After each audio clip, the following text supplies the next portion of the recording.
Iran says the political solution is the only way out of the crisis in Syria. And Syrian army units continue to chase terrorist hideouts in several areas.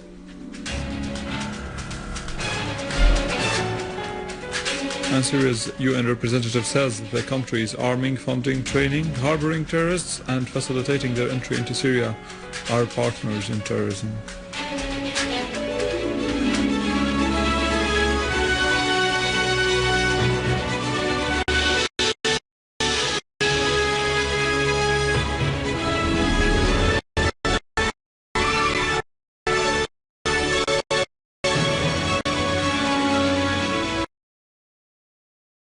That would be happy to help reach a solution as we expect to be partners in a process to restore peace to Syria. In a related context, Iran's Armed Forces Chief of Staff General Hassan Fairuzabadi said that the Syrian victory over terrorist and Takfiri groups and their supporters was achieved through the Syrians' support and rallying around their leadership. In a statement to Faris news agency, Fairuzabadi said that there is no choice for the countries participant in the war against Syria other than reconsidering their attitude towards their country, affirming that it is better for those enemies not to interfere more in the Syrian affairs.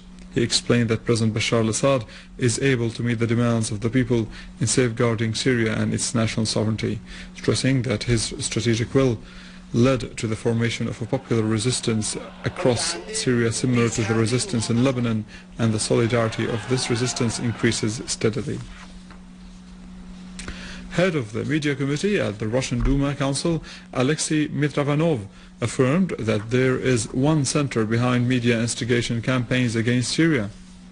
He pointed out that all the US and Western mass media circulate the same fabrications about what's going on in Syria, adding that the media campaign against Syria is directed from Qatar, while the campaign against Russia is oriented from London. Mitrovanov said that the so-called Arab Spring aims at ending certain Arab regimes, whereas no one approaches or talks about the Gulf regimes. Lebanese Foreign and Expatriates Minister Adnan Mansour said that the agreement of the Arab delegation, which recently visited Washington on the exchange of the territories with the Israeli occupation, is very dangerous. He warned that such a step might liquidate the Palestinian question and encourage the occupation authorities to construct more settlements. Interviewed by Al Mayadeen TV channel, Mansour said that time works in favor of Israel and not the Arabs. He added that the Arab League's dealing with the crisis in Syria would be a black mark in its history and the history of the joint Arab action. Mansour stressed the right of the Lebanese resistance to get weapons from any party, as Lebanon is still subjected to Israeli attacks and violations. Syria's permanent representative to the UN, Dr. Bashar Al-Jaafari, said that the country is arming, funding, training and harboring terrorists and facilitating their entry into Syria are partners in terrorism and complicit in taking Syrian lives, calling on the Security Council to hold these countries' governments accountable if it's actually serious about implementing its counter-terrorism resolutions. During a Security Council session for discussing reports of subcommittees on counter-terrorism, Al-Jaafari said that current events prove the veracity of Syria's constant warning about the presence of armed terrorist groups, some of them affiliated to Al-Qaeda and most of them consisting of international terrorists and foreign mercenaries who are waging proxy wars on Syria and target all the country's components. He asserted that these things are not in the interest of any Syrian who actually cares about the safety and stability of their country, whether they support the government or oppose it.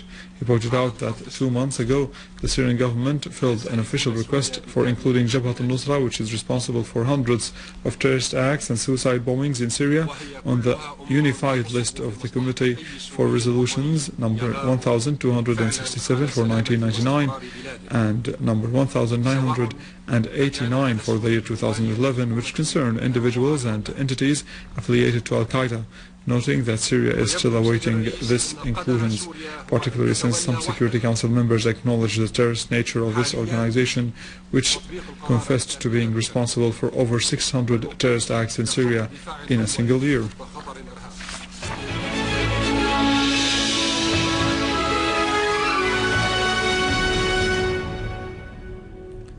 In the recent field developments, security forces reopened Damascus-Daraa highway after eliminating a large number of terrorists who committed criminal acts against citizens and cars passing through Khirbat Ghazali village. Moving to Damascus, where the engineering units at the Syrian Arab Army foiled a terrorist attempt to detonate an explosive device stuck to a car in Al-Qassar neighborhood in Damascus. A source at the police command said that the terrorists fixed the device on a sham car that was parked near Al-Jid restaurant in King Faisal Street. The Syrian Arab Army units inflicted heavy losses on terrorist groups in Hijra, Al-Husayniyya, Wadi Balada and Daraya, leaving many of them dead and wounded. As the terrorists included mercenaries from foreign nationalities, an official source said that the Syrian Arab Army units carried out a qualitative operation in Al-Bayraqdar neighborhood in Hijra town, which resulted in the killing and wounding of a number of terrorists, including a terrorist from an Iraqi nationality. The source added that a number of terrorists were eliminated and their weapons destroyed in Al-Husayniyya town. The source noted that a Syrian Arab Army unit chased a terrorist group in Al-Fakhur in Wadi Balada market, eliminating most of the terrorist group members. While in Daraya town, the Syrian Arab Army units carried out an operation eliminating 4 terrorists, including 2 snipers. In the framework of their continued operations against Jabhat al-Nusra terrorists, the armed forces carried out several operations in which they left many terrorists killed and injured in several areas of Hama city. Army units restored security to 7 villages in Hama countryside and destroyed 5 cars for terrorists equipped with Dushka machine guns. Meanwhile, Syrian Arab Army units thwarted an attempt to detonate a car bomb loaded with 1,200 kilograms of explosives near a military checkpoint in Al-Brej in Homs's countryside, as the army units killed and injured a number of Jabhat al-Nusra terrorists while trying to attack a military checkpoint. The Syrian Arab Army units continue their operations in Homs city against the terrorist hideouts in Bab Houd and Al-Qusur neighborhoods, eliminating and injuring the terrorist group members who tried to flee from Al-Qusayr town towards Al-Husayni.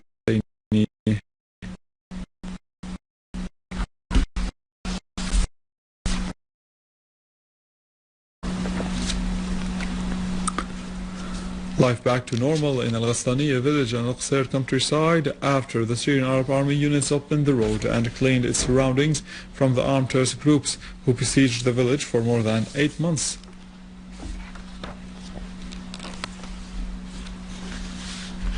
That was it. More details on our website www.syriaonline.sy. Now over to our economic news, but after the break.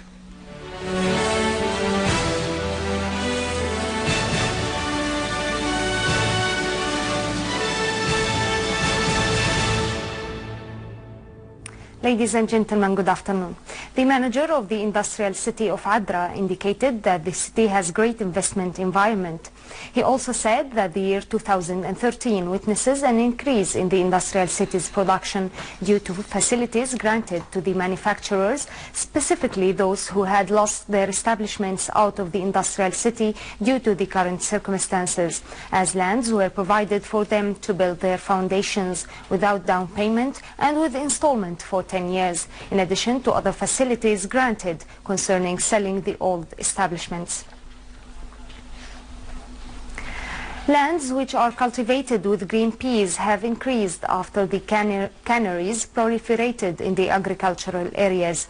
These lands are distributed on Homs, Daraa, Damascus, Latakia, Hasake and Deir ez-Zor, as the average of areas invested during the last 10 years reached 2.6 hectares and the production achieved about 14.7 thousand tons, while 83% of the green peas lands are cultivated depending on irrigation and the rest are cultivated depending on the rain.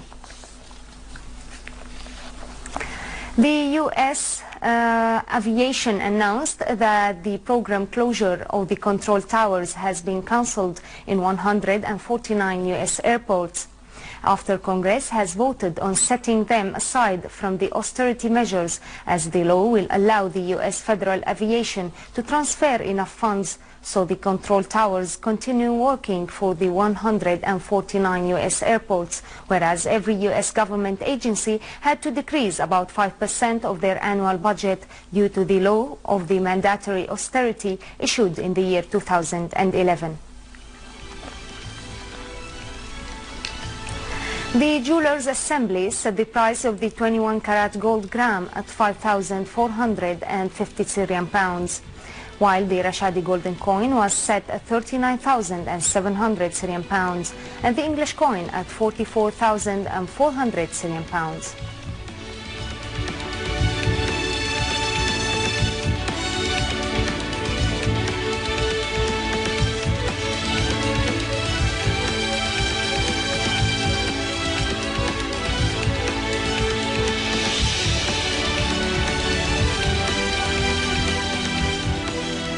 The purchasing price of the US dollar was set by the Central Bank of Syria at 97.33 Syrian pounds, marking an 81 pennies up, and the selling price at 97.92 Syrian pounds, whereas the purchasing price of the euro was 126.37 and the selling price was 127.26 Syrian pounds.